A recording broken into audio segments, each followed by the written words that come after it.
आइए दोस्तों, सबसे पहले हम आपको बताते हैं संविधान का शाब्दिक अर्थ क्या है। संविधान शब्द का अगर आप संधि विच्छेद करेंगे तो सम धन विधान होकर आता है।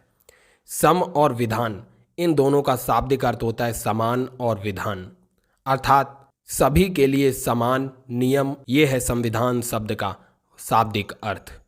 अब आइए संविधान की परिभाषा आपको बताते हैं।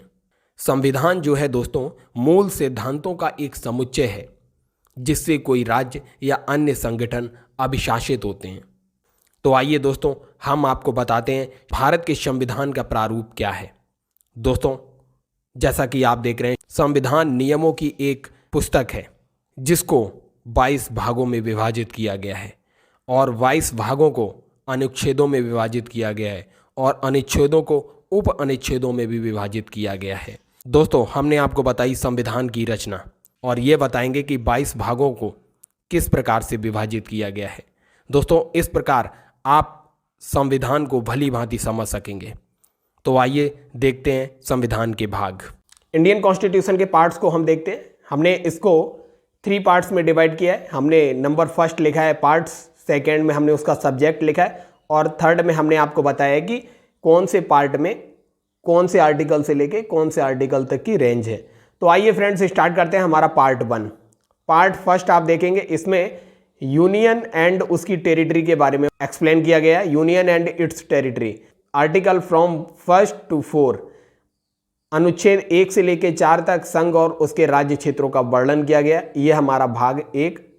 वहीं आप देखेंगे भाग सेकंड, जो पार्ट सेकंड है, उसमें नागरिकता, सिटीजनशिप, नागरिकता से संबंधित प्रावधान किया गया है। और नागरिकता से संबंधित आप अगर देखेंगे जो प्रावधान है वो आर्टिकल 5 से लेके 11। और हमारा पार्ट थर्ड जो है, तीसरा भाग जो है, इसमें मौलिक अधिकार काफ़ी इंपॉर्टेंट है। ये भाग 3 फंडामेंटल राइट्स के बारे में एक्सप्लेन किया गया है और ये आर्टिकल 12 से लेके 35, अर्थात फ्रॉम आर्टिकल 12 to 35 इसको फंडामेंटल राइट्स को डिफाइन किया गया है। फ्रेंड्स, अब देखते हैं संविधान का भाग 4 अर्थात पार्ट 4 जो है, ये है जो है डीपीएसपी के बारे में एक्सप्लेनेशन करता है। पार्ट 4 अर्थात नीति निर्देशक तत्व, directive principle of state policies, explanation है वो पार्ट 4 में। और आर्टिकल 36 से लेके 51 में डीपीएसपी के बारे में दिया गया है। फ्रेंड्स, हमारा नेक्स्ट पार्ट है पार्ट 4A। 4A को फ्रेंड्स हमारे संविधान में 1976 में जब आपातकाल के दौरान आप देखेंगे इंदिरा गांधी जी 42वां संविधान संशोधन करती हैं, 42nd कॉन्स्टिट्यूशनल अमेंडमेंट होता है, उस समय भाग 4A को जोड़ा जाता है जिसमें फंडामेंटल ड्यूटीज के बारे में एक्सप्लेनेशन किया गया था। फंडामेंटल ड्यूटीज जो है हमारी आर्टिकल 51A में एक्सप्लेन की गई हैं और फंडामेंटल ड्यूटीज के बारे में हम डिटेल में चर्चा करेंगे। जहां पे आप देखेंगे हमारी जब कॉन्स्टिट्यूशन में फंडामेंटल ड्यूटीज को ऐड होती हैं तो 10 फंडामेंटल ड्यूटीज हैं, लेकिन अभी प्रेजेंट में 11 टोटल फंडामेंटल ड्यूटीज हैं। आइए अब देखते हैं नेक्स्ट पार्ट 5। पार्ट 5 जो है ये काफ़ी इंपॉर्टेंट पार्ट है।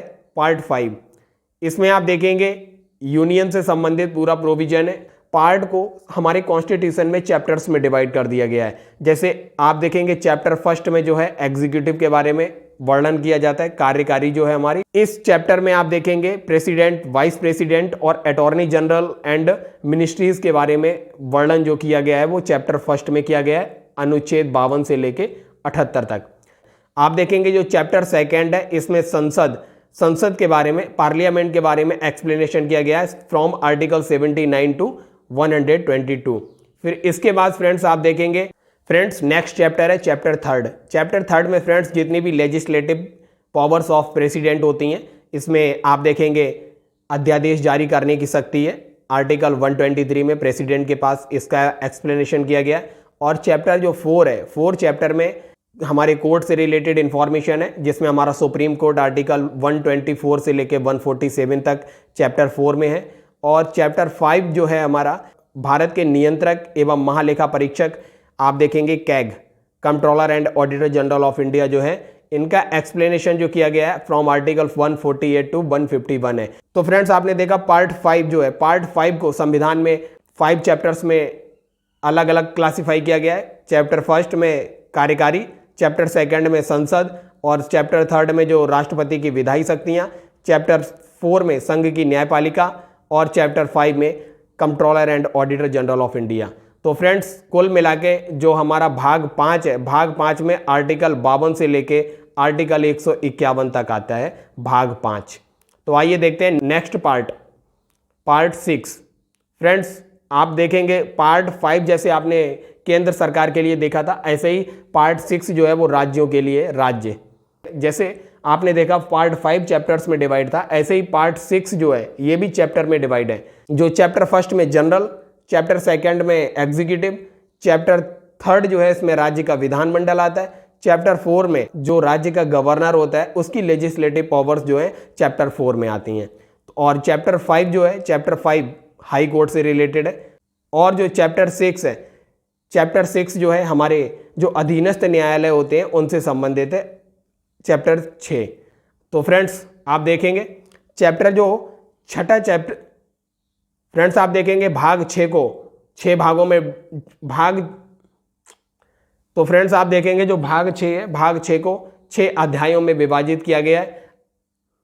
अध्याय पहले में अनुच्छेद 152, अध्याय 2 में 153 से 167 अनुच्छेद तक है, अध्याय 3 जो है 168 से 212, और अध्याय 4 जो है इसमें अनुच्छेद 213, अध्याय 5 है इसमें उच्च न्यायालय हाई कोर्ट 214 से लेकर 232 आर्टिकल तक है, और अध्याय 6 जो है ये अधीनस्थ न्यायालय से संबंधित है, अनुच्छेद 233 से 237।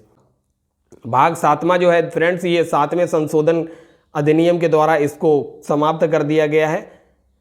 अब देखते हैं भाग 8 केंद्र शासित प्रदेशों से संबंधित जो एक्सप्लेनेशन होता है वो भाग 8 में आता है। भाग 8 में देखेंगे आप केंद्र शासित प्रदेश जो है भाग 8 में आते हैं। ये अनुच्छेद 239 से 242 तक दिया गया है। आइए दोस्तों देखते हैं भाग 9। भाग 9 में पंचायतें हैं। पंचायतों का वर्णन अनुच्छेद 243 से 243 ओ तक किया गया है। भाग 9 को 2 उपभागों में विभाजित किया गया है। भाग 9A जो है इसमें नगर पालिकाएं हैं, अनुच्छेद 243 पी से लेके 243 ZG तक। और वहीं आप देखेंगे भाग जो 9B है इसमें सहकारी समितियों से संबंधित प्रावधान है, अनुच्छेद 243 H से लेके 243 ZT तक। दोस्तों भाग 10 जो है इसमें अनुसूचित जाति और जनजाति से संबंधित क्षेत्रों का वर्णन है, अनुच्छेद 244 से लेके 244 A तक इसका वर्णन किया गया है। भाग आप देखेंगे फ्रेंड्स 11। भाग 11 में संघ और राज्यों के बीच संबंध जो होते हैं, संघ और राज्य के बीच संबंधों का वर्णन भाग 11 में किया गया है। इसको 2 अध्यायों में विभाजित किया गया है। एक में विधायी संबंधों की बात की गई है और दूसरे में प्रशासनिक संबंधों की बात की गई है। और अगर आप देखेंगे जो भाग 12 है, भाग 12 को जो राज्य और केंद्र के वित्तीय संबंध होते हैं उनके बारे में भाग 12 में वर्णन किया गया है, अनुच्छेद 264 से लेकर 291 तक। फ्रेंड्स आप देखेंगे 78वां संविधान संशोधन जब होता है, संपत्ति के अधिकार को हटा दिया जाता है और इसे भाग 12 में संपत्ति के अधिकार के रूप में जोड़ा जाता है, अनुच्छेद 300A। पार्ट 13 जो है भारत के क्षेत्र के भीतर व्यापार और वाणिज्य का किस प्रकार से, भाग 13 जो है भारत के क्षेत्र के भीतर व्यापार वाणिज्य और समागम किस तरीके से आप कर सकते हैं, इसके बारे में वर्णन भाग 13 में किया गया है। और यह अनुच्छेद 301 से लेकर अनुच्छेद 307 तक है। और देखते हैं भाग 14 जो है संघ और राज्यों के अधीन जो सेवाएं होती हैं उनसे संबंधित वर्णन है, अनुच्छेद 308 से लेकर 323 तक। भाग आप देखेंगे 14A में न्यायाधिकरण से संबंधित बातें हैं जो अनुच्छेद 323A से लेकर 323B तक है। अगला भाग जो है 15 नंबर का पार्ट है, ये काफ़ी इंपॉर्टेंट है। इसमें चुनाव आयोग से संबंधित प्रावधान है, अनुच्छेद 324 से लेकर 329A तक।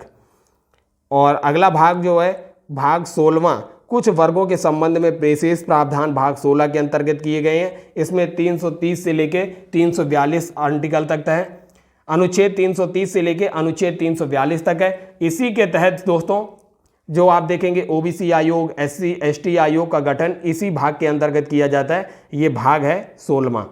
अगला देखते हैं, अगला भाग 17वां जो है पार्ट 17, इसमें भाषा से संबंधित प्रावधान किए गए हैं और इसको भी चैप्टर्स में डिवाइड किया गया है। आप देखेंगे भाग 17 को जो अध्याय पहला है इसमें संघ की भाषा क्या होगी, ये अनुच्छेद 343 से 344 तक बताया गया। जो क्षेत्रीय भाषाएं हैं, जो रीजनल लैंग्वेजेज हैं, ये चैप्टर 2 में दिया गया है अनुच्छेद 345 से 347 तक। और दोस्तों आप देखेंगे जो चैप्टर 3 है इसी का भाग 17 का जो 3 चैप्टर है, इसमें सर्वोच्च न्यायालय, उच्च न्यायालय, इनकी भाषाएं क्या होंगी इसके बारे में वर्णन है अनुच्छेद 348 से 349 तक। आप देखेंगे जो चौथा अध्याय है 17वें भाग का, विशेष निर्देश दिए गए हैं भाषा के संबंध में अनुच्छेद 350 से 351 तक। अब दोस्तों सबसे महत्वपूर्ण पार्ट ये है भाग 18, इसमें आपातकालीन प्रावधान किए गए हैं। ये जो है अनुच्छेद 352 से 360 के बीच में आता है। भाग आप देखेंगे फ्रेंड्स 19 में जो मिसलेनियस चीज़ें हैं उनके बारे में वर्णन किया गया है। ये अनुच्छेद 361 से 367 तक आता है। और आप देखेंगे भाग 20, ये भी काफ़ी महत्वपूर्ण है, इसमें संविधान संशोधन आता है अनुच्छेद 368। भाग 21 जो है इसमें विशेष प्रावधान किए गए हैं भाग 21 में, जैसे अस्थायी और संक्रमणकालीन जो विशेष प्रावधान होते हैं उनके बारे में वर्णन किया गया है। ये अनुच्छेद 369 से 392 तक है। और जो सबसे अंतिम भाग है भाग 22, संक्षिप्त शीर्षक के बारे में वर्णन है, हिंदी में आधिकारिक पाठ और उसका किस तरीके से निरसन किया जा सकता है इसके बारे में वर्णन किया गया है। ये अनुच्छेद 393 से लेकर 395 तक है। तो दोस्तों हमने इस वीडियो में देखा संविधान क्या है, संविधान की परिभाषा देखी और संविधान किस प्रकार से अलग अलग क्लासीफाई किया गया है, और हमने संविधान के ये भाग देखे। तो दोस्तों ये हमारा था पहला वीडियो पॉलिटी में। इसके बाद हम महत्वपूर्ण अनुच्छेद लेके आएंगे जो भी आपके एग्जाम से संबंधित है। तो दोस्तों इसी तरीके से सक्सेस विस्टा क्लासेस से जुड़े रहिए और इस चैनल को ज़्यादा से ज़्यादा शेयर कीजिए और सब्सक्राइब कीजिए। Thank you.